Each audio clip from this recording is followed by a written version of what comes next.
Hoje, a gente vai mergulhar num dos processos mais importantes e que às vezes é bem subestimado na segurança industrial, a checagem final definitiva. Pois é, todo mundo conhece essa sensação, né? Aquela pulguinha atrás da orelha sobre um detalhe que, se esquecido, pode trazer uma consequência bem chata. Agora, vamos escalar isso. Imagina essa mesmíssima sensação, só que o que está em jogo é dar a partida numa planta industrial inteira. Aqui, o esquecer o fogão ligado pode significar literalmente uma catástrofe. E é justamente para evitar esse tipo de cenário que existe um processo formal de verificação.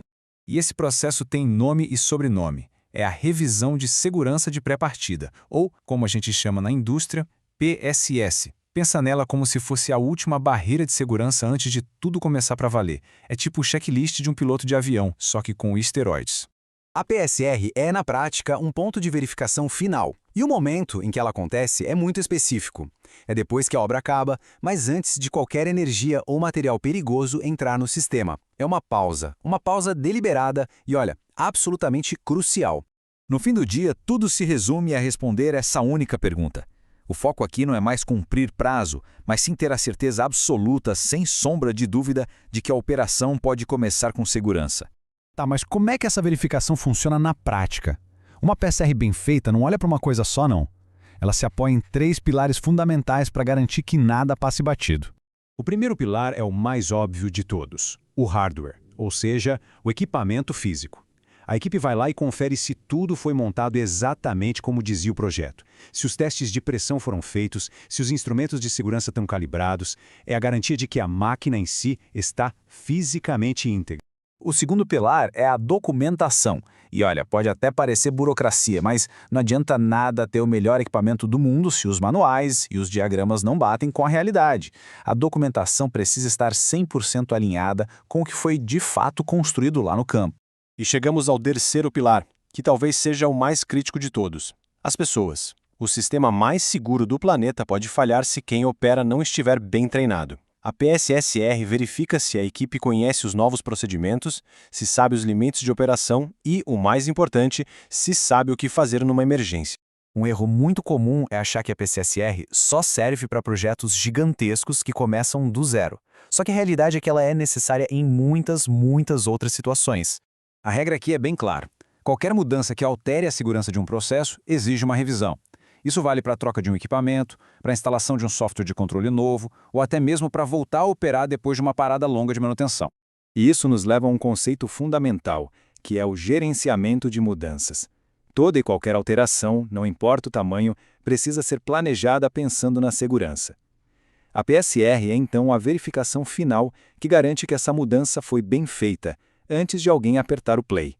E o que acontece quando esse processo todo falha? Ou é simplesmente ignorado? Bom, as consequências podem, e na maioria das vezes são, devastadoras.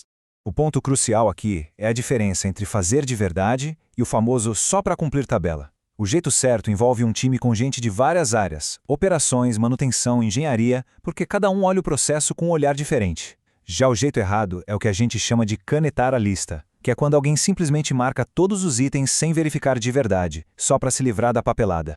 E isso, veja bem, não é só teoria. Investigações de acidentes graves mostram repetidamente um fator em comum. Uma PSSR mal feita ou, pior, que nem aconteceu, foi um dos principais motivos que contribuíram para o desastre. Vamos pegar o desastre na refinaria de Texas City em 2005. Uma explosão gigantesca causou a morte de 15 pessoas. A investigação depois foi chocante. A empresa até tinha um procedimento de PSCR no papel, mas ele simplesmente não foi feito. O custo financeiro dessa falha passou de US$ 1,5 bilhão. Um preço astronômico por algo que, sim, poderia ter sido evitado. Uma PSSR bem feita teria pego exatamente esses problemas. Teria garantido que a área estivesse evacuada, que os instrumentos com defeito fossem consertados e que a equipe estivesse treinada antes de começar um procedimento tão perigoso. E isso mostra outro ponto fundamental. Não basta fazer, tem que fazer bem. Em outro caso grave, uma PSSR até foi realizada, mas foi tão superficial que não identificou falhas críticas no equipamento e no treinamento. O resultado? Mais uma tragédia. Então, como é que a gente amarra tudo isso? A gente precisa enxergar a PSR como uma ponte, a passagem segura do mundo da construção para o mundo da operação. Se a gente olhar o ciclo de vida de um projeto, a PSSR está ali, posicionada como essa barreira crítica. Ela acontece logo depois que as ferramentas da obra são guardadas, mas um pouco antes de a planta ganhar vida de verdade. É o último ok antes da partida. É uma mudança de mentalidade, sabe? O local deixa de ser um canteiro de obras e se transforma numa unidade operacional, com todos os seus riscos. A PSSR formaliza essa transição, garantindo que ela seja feita com o máximo de cuidado. Por isso mesmo, a PSSR nunca deveria ser vista como um custo ou um atraso no cronograma. Na verdade, é um dos investimentos mais inteligentes que uma empresa pode fazer, porque protege vidas, protege o meio ambiente e, claro, protege o próprio negócio. No final das contas, a pergunta que fica é essa. Essa checagem é só mais um papel para preencher ou é um verdadeiro salva-vidas? Olhando para tudo que a gente viu, a resposta parece bem clara. Uma lista de verificação bem feita não é só papel. É a linha que separa uma partida segura de um desastre em potencial.